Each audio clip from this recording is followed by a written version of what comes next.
आप सभी भाई बहनों को सादर जय गुरुदेव।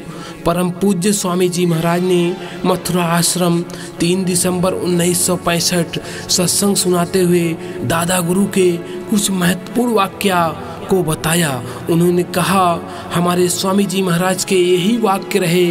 उन्होंने ऐसे कहा, उन्होंने वैसे कहा। इस सत्संग में हम आपको बताएंगे कि दादा गुरु ने स्वामी जी महाराज से क्या कहा, कैसे कहा।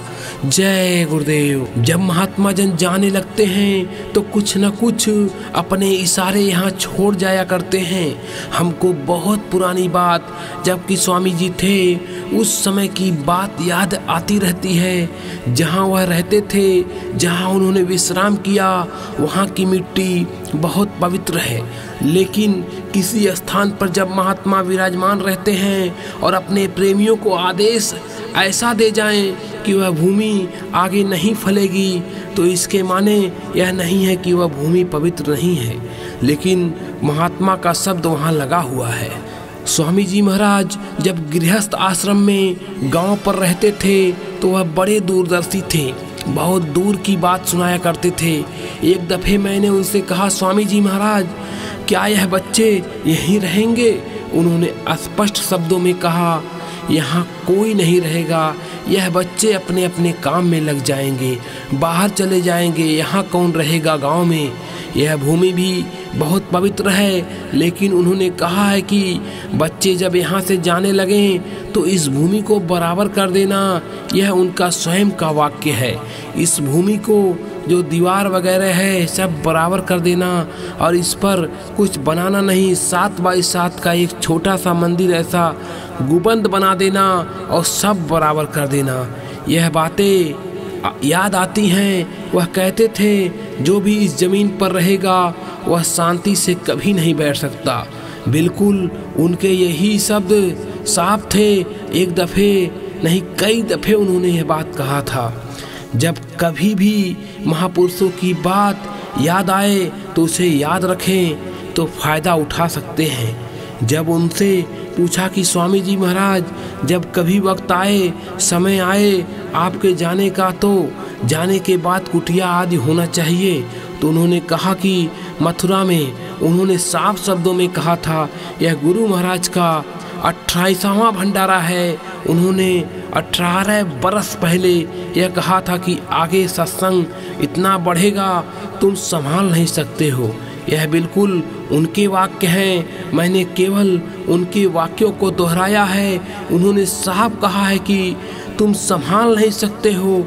यह भी बताते थे कि इधर से इतना हुजूम आएगा, इधर से इतना आएगा और इधर से इतना आएगा, और जहाँ कहीं भी तुम आश्रम के लिए ज़मीन लोगे वह ज़मीन छोटी पड़ जाएगी, फिर दूसरी ज़मीन लेनी पड़ेगी। तो वह लोग देख रहे हैं। देखिए, कोई भी चीज़ नहीं थी उनके समय में, लेकिन सब उन्होंने बता दिया था। यह महापुरुषों के वचन थे और उन वचनों को थोड़ा बहुत ध्यान में रखते भी आए। स्वामी जी महाराज के जाने के 5 साल बाद यह ज़मीन ली गई और अब यह महसूस होता है कि छोटी हो गई है। वास्तव में छोटी हो गई है। अगर हमारे सभी सत्संगी इस ज़मीन पर एक साथ आ जाएं तो नहीं हटेंगे। इस ज़मीन के अलावा अब दूसरी ज़मीन न ली गई तो बड़ी मुश्किल हो जाएगी। उस समय की बात है, हम सोचा करते थे, याद किया करते थे कि देखो महापुरुषों ने कितना स्पष्ट कहा है। आधी आई है अलीगढ़ में और आएगी। वे अमूमन कहा करते थे कि उनके गुरु जी की मौजूदगी में जहाँ लोग इकट्ठा होते थे और साधन भजन करते थे, वहाँ पर उनके जाने के बाद उनकी देवी जी का देहांत हुआ। तो मैंने पूछा, स्वामी जी महाराज जहाँ से सत्संग होता है उसका क्या होगा? तो कहा, डूब जाएगा। तो हम उस वचन को याद करते हैं कि डूब गया। शब्द से ही सब कुछ है। तो महापुरुषों के वचन सदा सत्य हैं। चाहे ज़मीन आसमान में चली जाए या आसमान ज़मीन पर चला जाए, लेकिन शब्द जो है वह बदलता नहीं। इसलिए वही जमीन हम सबके लिए अनुकूल है और वही जमीन हम सबके लिए हानिकारक है। जिस जमीन पर स्वामी जी महाराज रहा करते थे वह पवित्र तो है, लेकिन शब्द उसके साथ लगा हुआ है, इसलिए हमारे लिए नुकसानदेह है और शब्द से ही सब कुछ है।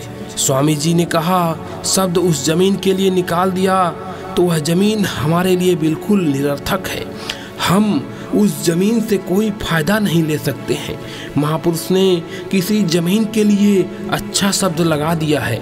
उस जमीन से हम इस प्रकार फायदा लेते हैं कि जब कभी हम उस जमीन पर बैठ जाएं तो ऐसा मालूम होगा कि उस बियावान जंगल में शांत रूप में बैठ गए हैं और साधन और भजन इतना अच्छा होगा कि बड़ी शांति मिलेगी। कहते तो ये महापुरुषों के शब्द हैं और इन शब्दों को बराबर याद करते रहना चाहिए। बाकी यह है कि यह बातें सत्संगियों को सुनने को कभी कभी मिलेगी। यह सब बड़ी पुरानी बातें हैं, इनको सुनाने का कभी अवकाश मिलेगा तब सुनाएंगे। इससे ऐसी बातें सुनने का कभी कभी मौका मिलता है, इसलिए अगर भूल गए तो बड़ा मुश्किल है। तो अफसोस हमको यह आपको सत्संगियों को नहीं करना चाहिए, बल्कि यह उनकी मौज है, उनकी इच्छा है, उनकी आज्ञा का ध्यान रखना चाहिए। वह जो कुछ करता है वह अच्छा ही करता है। हमारा काम जो है वो यह है कि हम उसकी आज्ञा का पालन करें और जो काम हमको दिया गया है उसका कल्याण के लिए वह साधन भजन हमको संसार से थोड़ा हटकर इस काम में लगे रहना चाहिए। बाकी जो कुछ है वह सब कुछ झंझट है, परेशानी के अलावा कुछ नहीं। यह एक बात हुई।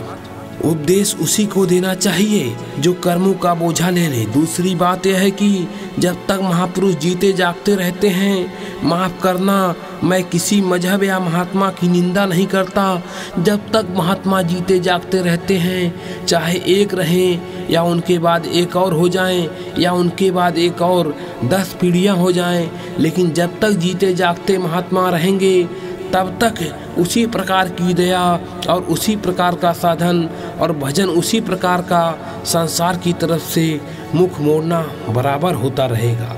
और जब वह महात्मा चले जाएंगे फिर वही लीक पुरानी चलती रहती है। दूसरी बात यह है कि पूरे महात्मा ही नामदान दे सकते हैं, वे जीवात्माओं का कल्याण कर सकते हैं, दूसरा कभी नहीं कर सकता है। तो उपदेश उसी को देना चाहिए जो जीवों को कर्मों का बोझा ले सके। यदि जीवों के कर्मों का बोझा लेने की शक्ति उनमें नहीं है तो दूसरों को अपना शिष्य बनाना या यह समझ लेना कि ये हमारे चेले हैं, तो चेले और गुरु दोनों जो हैं एक बहुत बड़े गंधक में जाएंगे।